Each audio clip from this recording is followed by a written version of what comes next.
যে আমরা দোয়া করি, দোয়া কবুল হয় না। বুখারী শরীফের মধ্যে একটা হাদিস ভালো করে শুনবেন, খুব গুরুত্ব সহকারে রাসূল বলেছেন, কোন আল্লাহর বান্দা যদি দোয়া করে তিনটের মধ্যে একটা হবেই হবে। এক নাম্বার, তার দোয়াটা কবুল হবে, দেরিতেও কবুল হতে পারে, রিসেন্ট তাড়াতাড়ি কবুল হতে পারে।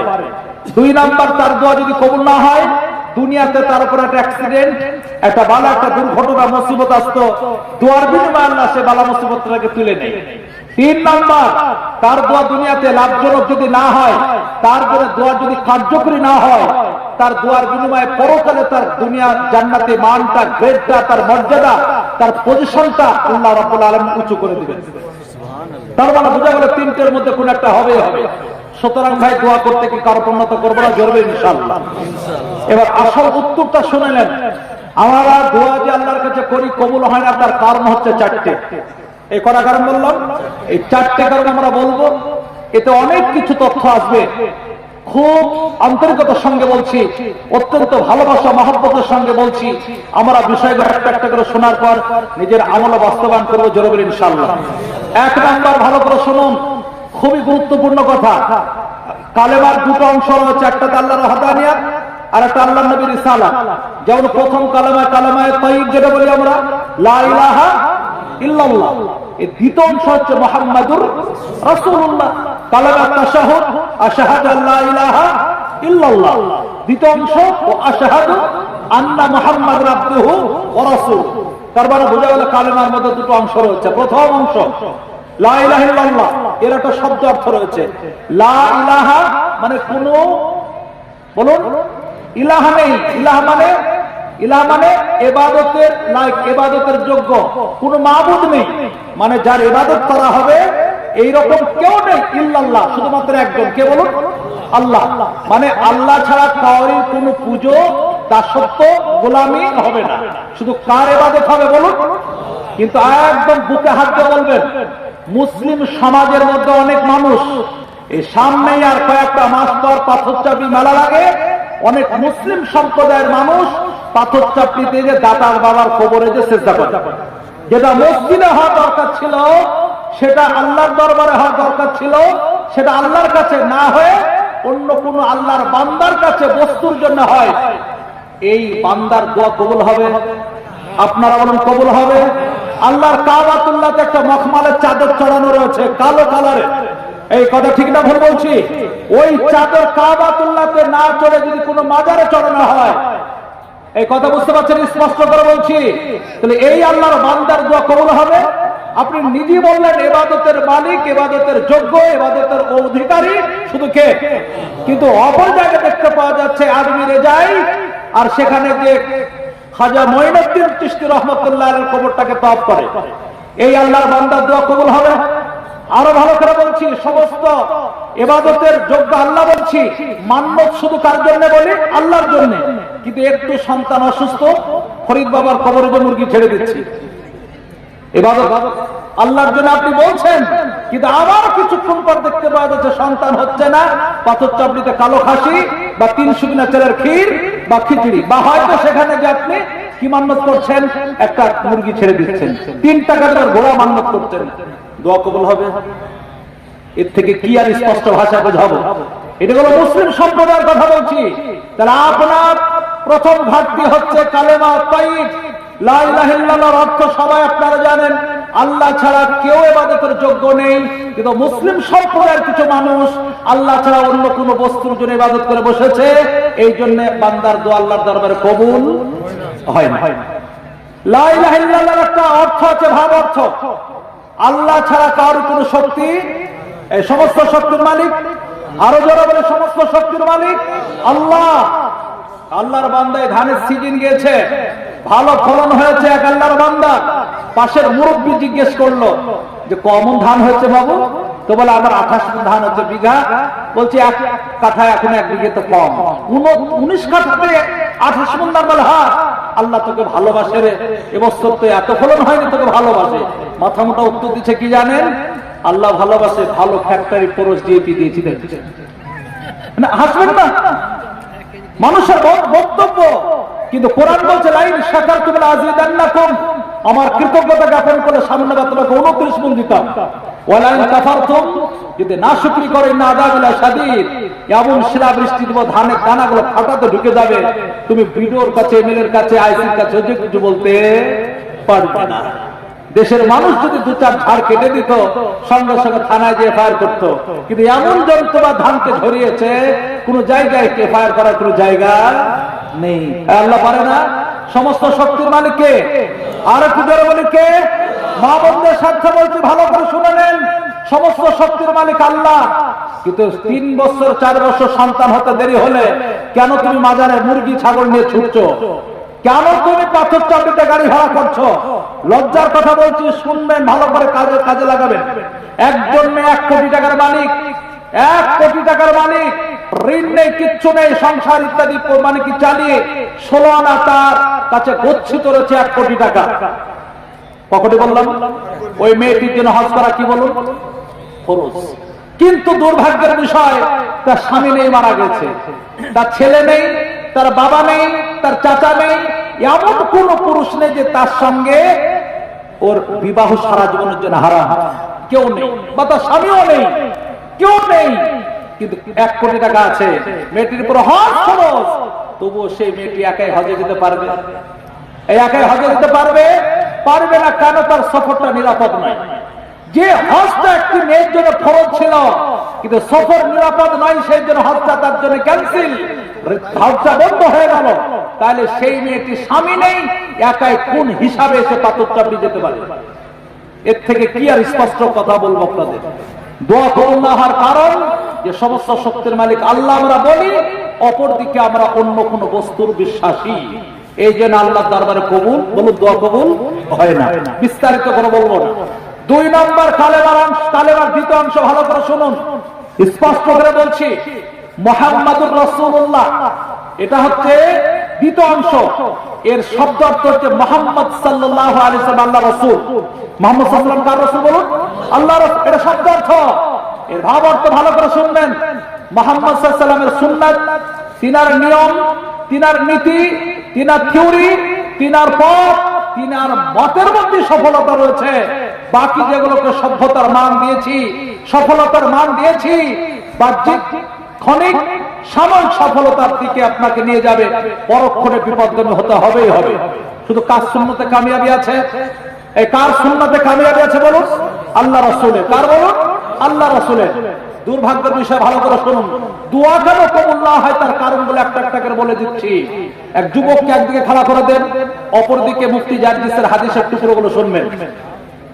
আমার নবী বিশ্বনবী 3টে স্টাইলে চুল রাখতেন। কথা বললাম 3টে স্টাইলে। একটাকে আফরা বলা হয়, একটাকে লিম্বা বলা হয়, একটা জুম্মা।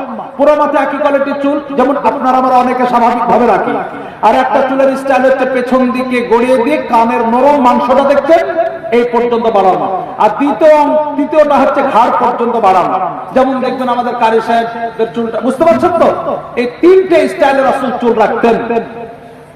লজ্জার কথাটা এবার শোনাচ্ছি, দুঃখের কথাটা আপনাদেরকে শোনাচ্ছি, সব থেকে মানে আফসোসের কথা আপনাদেরকে শোনাচ্ছি। আবু দাউদ রাওয়ায়াত, নাহান নবী সাল্লাল্লাহু আলাইহি ওয়াসাল্লাম আল কাযঈ, আল্লাহর নবী কাজ কাফ জা আইন কাজ, এই কাজ কাটিংটাকে আল্লাহর নবী নিষেধ করলেন।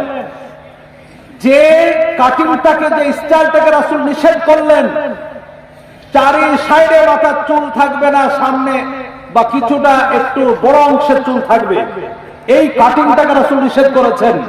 কিন্তু দুর্ভাগ্যের বিষয়, মুসলিম সমাজের যুবকেরা রাসূলের সুন্নাত অনুযায়ী তো দূরের কথা, রাসূল যে চুলটা রাখতে নিষেধ করলেন সেটা কি আজ যুবকেরা প্রাধান্য দিচ্ছে? ঠিক না ভুল বলছি? এই জাতির দোয়া কবুল হবে তো কিভাবে আপনি রাত্রে চিন্তা করবেন। একদিকে মুফতি জারজিসের একটা একটা করে বক্তব্য মনে রাখবেন, অপরদিকে সেটিং করবেন। 2 নাম্বার চলে আসুন, রাসূল সাল্লাল্লাহু আলাইহি ওয়াসাল্লাম বলেন কাসসুল শারি, গোপটা ছোট করা। কিন্তু এত বড় বড় গোপ রেখেছে, পুরুষ মানাবে না তাই বলে পানি পান করছে, তো পানিকে ফিল্টার করছে। 2 নাম্বার চলে আসুন, 3 নাম্বার ইফাল লাহিয়া, দাড়িকে বাড়ানো, দিনে 3 বার দাড়ি পরিষ্কার করার সুযোগ হয়। 4 নাম্বার চলে আসুন কাসসুল আসফার, নখগুলো ছোট করা। কিন্তু আজ মুসলিম যুবক যুবতীরা না ছোট তো দূর কথা, সে নখগুলো বড় বড় রাখে, শুধু রাখে না, ওই নখে আফসানযুক্ত চিকচিকে নখ পালিশ দেয়। ঠিক না ভুল বললাম? এর থেকে কি দুর্ভাগ্যের কথা। মা বোন, আপনাদের স্বার্থে বলছি, ভালো করে মনে রাখবেন।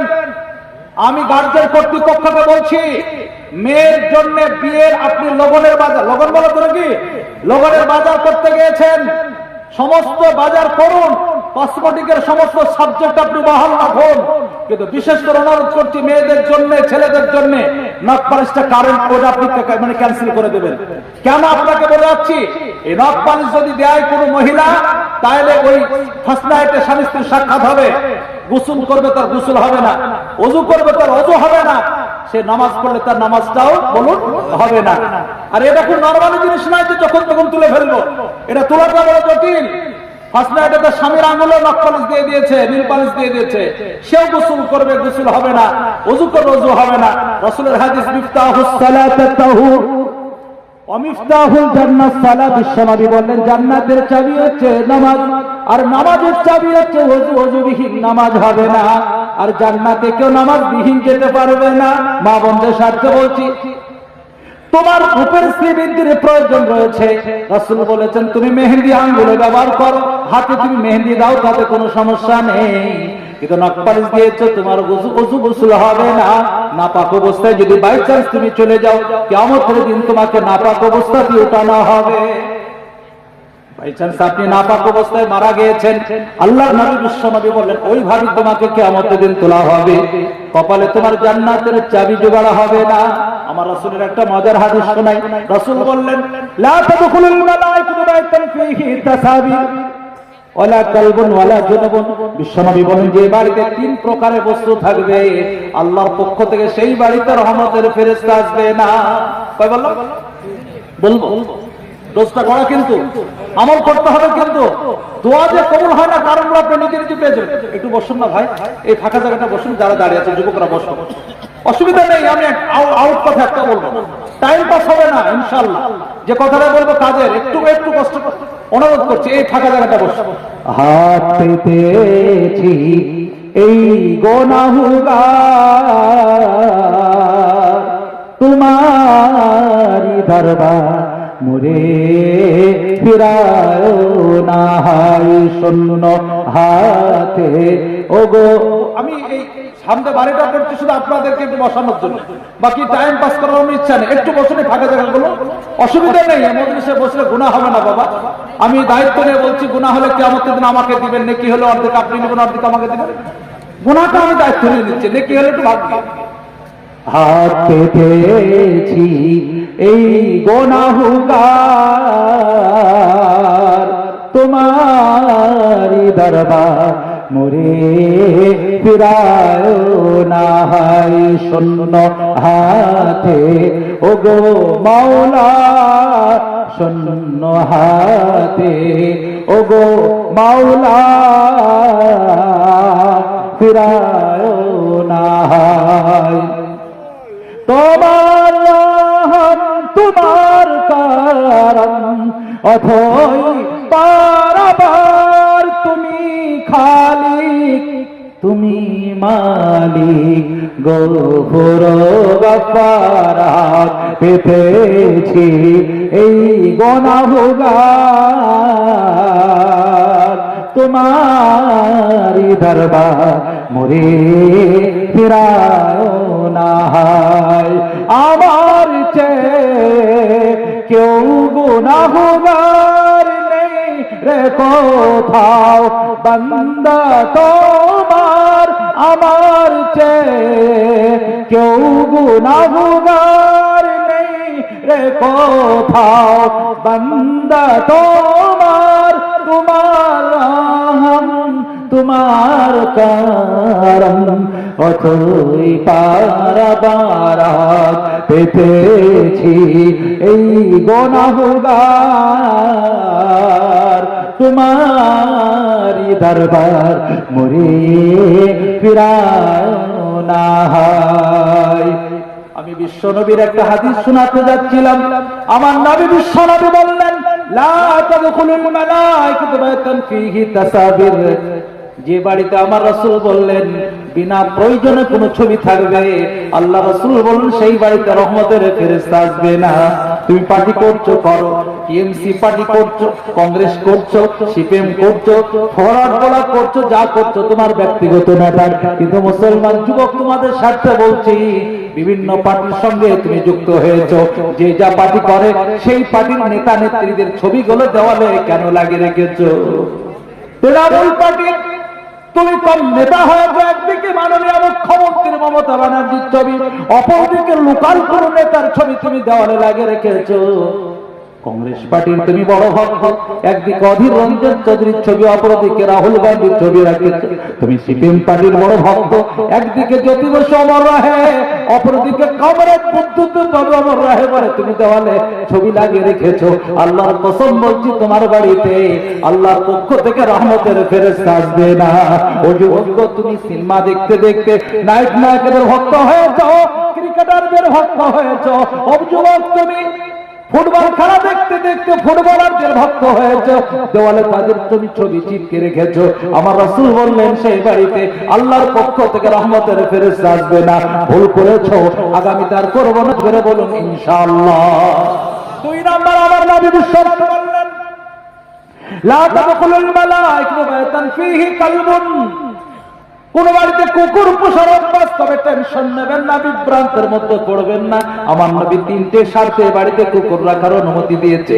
1 নাম্বার, আপনার বাড়ির বাইরে পোল্ট্রির ফার্ম করেছেন, ছাগলের ফার্ম করেছেন, তার আপনি রক্ষণাবেক্ষণের স্বার্থে একটা সেখানে কুকুর রেখেছেন, তাতে কোনো সমস্যা নেই। 2 নাম্বার, আপনার বাড়ির বাইরে কোনো বাগান রয়েছে বা বাড়িতে হাঁস মুরগি বতক রয়েছে, তার দেখাশোনার জন্য একটা গেটে কুকুর রাখলেন, তাতেও কোনো সমস্যা নেই। 3 নাম্বার, কালবে মুআল্লাম, প্রশিক্ষণ প্রাপ্ত একটা কুকুর আপনার বাড়িতে রাখলেন, আপনার কথা মতো শিকার করে, আপনার কথা মতো শিকার ছেড়ে দেয়, সেই রকম কুকুর বাড়িতে রেখেছেন, তাতেও সমস্যা নেই। তবে সমস্যা ভালো করে শুনে নেন, বিদেশি একটা 42,000 টাকা দিয়ে কুকুর কিনেছেন, সকালবেলায় মর্নিং ওয়াকের সময় কুকুরটা হাতে নিয়ে বেড়াচ্ছেন, বাড়িতে ছেলে মেয়ে থাকে, গাড়িতে আপনি কুকুরটা উঠে নিয়েছেন, চাউমিন একবার নিজের মুখে দেন, একবার কুকুরের মুখে দিচ্ছেন, একই বেডে কুকুরটা নিয়ে ঘুমাচ্ছেন, একই জায়গায় একই প্লেটে আপনি খেতে বসেছেন, এতটাই আপনি সেই কুকুরের প্রাধান্য দিয়েছেন। আমার নবী বিশ্বনবী বললেন এমন পরিবেশ হলে সেই বাড়িতে আল্লাহর পক্ষ থেকে রহমতের ফেরেশতা আসবে না। জোরে বলুন আস্তাগফিরুল্লাহ। 3 নাম্বার, এমন একটা ভাইটার জিনিস, মা তার ছেলেকে বলতে পারবে না, বাবা তার মেয়েকে বলতে পারবে না। আলেম উলামা ফালিবাল্লিগু শাহিদুল গায়বা, রাসূল বলেছেন কোন বিষয় জানা থাকলে যারা অনুপস্থিত, যারা জানে না জানিয়ে দাও। সেই সাথে আমার রাসূলের একটা হাদিস দিচ্ছি, আমার নবী বললেন লা তাদখুলুল মালাইকাতু বাইতান ফীহি জুনুবুন, অপবিত্র বাড়িতে যদি কোনো ব্যক্তি থাকে সেই বাড়িতে আল্লাহর পক্ষ থেকে রহমতের ফেরেশতা আসবে না। স্বামী স্ত্রীর সাক্ষাৎ হয়েছে, নাইট ফলস হয়ে গিয়েছে, পারলে সাথে সাথে গোসল করেন। আমার নবী হাদিসের মধ্যে 3টে শব্দ ব্যবহার করেছেন, ইয়াসকা ওয়া তাহার ওয়া আতিয়াব। সঙ্গে সঙ্গে গোসল করলে আপনি পবিত্র হয়ে যাবেন, পরিষ্কার হয়ে যাবেন, মনটা ফ্রেশ হয়ে যাবে। আমার রাসূল 3টে শব্দ ব্যবহার করেছেন। তবে সঙ্গে সঙ্গে যদি গোসল না করতে পারেন, ইসলাম এমন একটা ধর্ম, লা ইকাল্লিফুল্লাহু নাফসান ইল্লা বুসাহা, শক্তির বাইরে কোনো জিনিস ইসলামে চাপিয়ে দেওয়া হয়নি। আপনি রাত্রিবেলায় গোসল করবেন, ভাবছেন কারেন্ট নেই, গিজারে হয়তো পানি গরম করার পরিবেশ নেই, বা এতটাই সমস্যা আপনার বাড়িতে বর্তমান পানির অসুবিধা, পানি যে উঠাবেন তার তো কারেন্টের ব্যবস্থা নেই। আল্লাহ রাসূল বললেন কোনো সমস্যা নেই, গোসল করা সম্ভব হলো না, কমসে কম অপবিত্র জায়গাটা ধুয়ে নিবে, নামাজের মতো গোসল করে নেবে, নামাজের মতো ওযুটা করে নেবে। ঘুম পেয়েছে ঘুমিয়ে যাও, খিদে পেয়েছে খাওয়া দাওয়া করতে পারো, গল্প গুজব করতে পারো, মনের চাহিদা জেগেছে আবার নতুন করে তৃপ্তি নিতে পারো, তাতেও কোনো সমস্যা নেই। কিন্তু আমার রাসূল বললেন কাবলাল ফজর, ফজর আগে গোসল করতেই হবে। ফজর আগে গোসল করলেন না, 7টা 8টা 9টা 10টা দুপুর গড়িয়ে দিলেন। আমার রাসূল বললেন যতক্ষণ তুমি অপবিত্র অবস্থায় থাকবে ততক্ষণ তোমার বাড়িতে আল্লাহর পক্ষ থেকে রহমতের ফেরেশতা আসবে না। সুতরাং নখপালিশ ব্যবহার করেছো, যতদিন তোমার আঙুলে নখপালিশ থাকবে অপবিত্র থাকবা, কোনদিন যতদিন অপবিত্র থাকবা, রাসূল বললেন রহমতের ফেরেশতা আসবে না। এই জন্য আবারও বলছি, আমার রাসূল বলেছেন এই নখগুলো ছোট করবে, যেন নখগুলো বড় না হয়, কোন অপবিত্র জিনিস, নাপাক জিনিস, নোংরা জিনিস তোমার নখে যেন ঢুকে না থাকে। তারপর আমার নবী বিশ্ব নবী বললেন ভালো করে শ্রবণ করবেন। আমার নবী বলেন অনেক বগলের নিচের অবাঞ্ছিত লোমগুলোকে তুলে ফেলা। কি বললেন? বগলের নিচের অবাঞ্ছিত লোম সব পরিষ্কারের সময় হয় 6 মাস 8 মাস হয়ে যাচ্ছে, কোনো খবর নেই। গরমের সময় গেঞ্জি জামা খুলছে তো মনে হচ্ছে ধানের ঘর খুলছে দাম যাচ্ছে। কি বলবেন জাতি? ভুল হয়েছে। আমার নবী বিশ্বনবী তারপর বললেন ওয়াহাল কুলানা, নাভির নিচের অবাঞ্ছিত লোমকে চেঁচে ফেলা। রাসূল বললেন পারলে প্রত্যেক সপ্তাহে, না পারলে 15 দিন অন্তর সম্ভব হলো না 40 দিনের মধ্যে পরিষ্কার করতে হবে। ইমামে নববী রাহমাতুল্লাহ আলাইহি মুসলিম শরীফের টিকাতে লিখলেন 40 দিনের মধ্যে যদি পরিষ্কার না হয় তার নামাজটা মাকরুহ তাহরিমি হয়ে যাবে। যদিও নামাজটা ওয়াজিবুল আদা নাই, নতুন করে দোহরানোর দরকার নেই, কিন্তু সেই নামাজে কোনো নেকি হবে না। ভুল হয়েছে, আগামীকাল করবেন ইনশাআল্লাহ। বলুন। আমি বলতে চাইছিলাম এই জাতি রাসূলের সুন্নতের উপরে কোনো রকমের গুরুত্ব দেয় না, কোনো গুরুত্ব নেই। এটা হাদিস শোনাচ্ছে। আমার নবী বিশ্বনবী বললেন মান জাররা সাওবাহু খায়লা وفي رواية أخرى من جر إزاره خيلا لم ينظر الله يوم القيامة رواه المشكاة في كتاب اللباس। রাসূল বললেন যে পুরুষ, কি বললাম, যে পুরুষ প্যান্ট হোক পায়জামা হোক যে কোনো পোশাক টাকনুর নিচে লটকে পড়বে, আমার নবী বললেন তার দিকে রহমতের নজরে কিয়ামতের দিন আল্লাহ তাকাবে না। এটা ছিল পুরুষদের জন্য। মহিলাদের জন্য একটা হাদিস ভালো করে শোনাচ্ছি। আমার নবী বিশ্বনবীর স্ত্রী হযরত উম্মে সালমা রাদিয়াল্লাহু তাআলা আনহার দরবারে একজন মহিলা যে বললেন ইন্নী ইমরাতুন উতিলু দাইলিয়া উম্মে সালমা, ওগো উম্মে সালমা আমি একজন মহিলা, আমার পোশাকের আঁচলগুলো ঝালরগুলো এতটাই লম্বা, রাস্তায় যখন হাঁটি মাটির সঙ্গে ছাঁচড়াতে থাকে আমার কি পোশাকটা নাপাক হয়ে যাবে? রাসূলের স্ত্রী হযরত উম্মে সালমা বললেন তোমার রাস্তার পাপ মানে কি মাটিগুলো কি পরিষ্কার পরিচ্ছন্ন, নাপাক কি নয়? বলে না, পরিষ্কার পরিচ্ছন্ন। বলে কোনো সমস্যা নাই, তোমার নাপাক হবে না।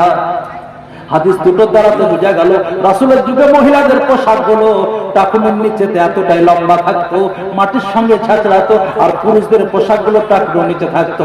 আর বর্তমান সময়ে পুরো বিষয়টা উল্টো হয়ে গেছে। ঠিক না বললাম? ঠিক না ভুল? জিন্সের প্যান্ট লাগবে 4.5 ফুট, ও দিয়েছে কত ফুট? 5.5 foot 5 foot. রাস্তার গোবর পায়খানা মুরগির গু সব পরিষ্কার করার দায়িত্ব দিয়ে হাতে মনে হচ্ছে। আর মহিলাদের স্কার্ট ছোট, বুঝতে পারছেন না? এই জাতির দোয়া কবুল হবে তো হবে কি? আমি বলতে চাইছিলাম যে বিশেষ করে ভাই আমাদের আজকে রাসূলের সুন্নতের উপর আমল নেই বলে আমাদের আল্লাহ দরবারে দোয়া বলো কবুল হয় না।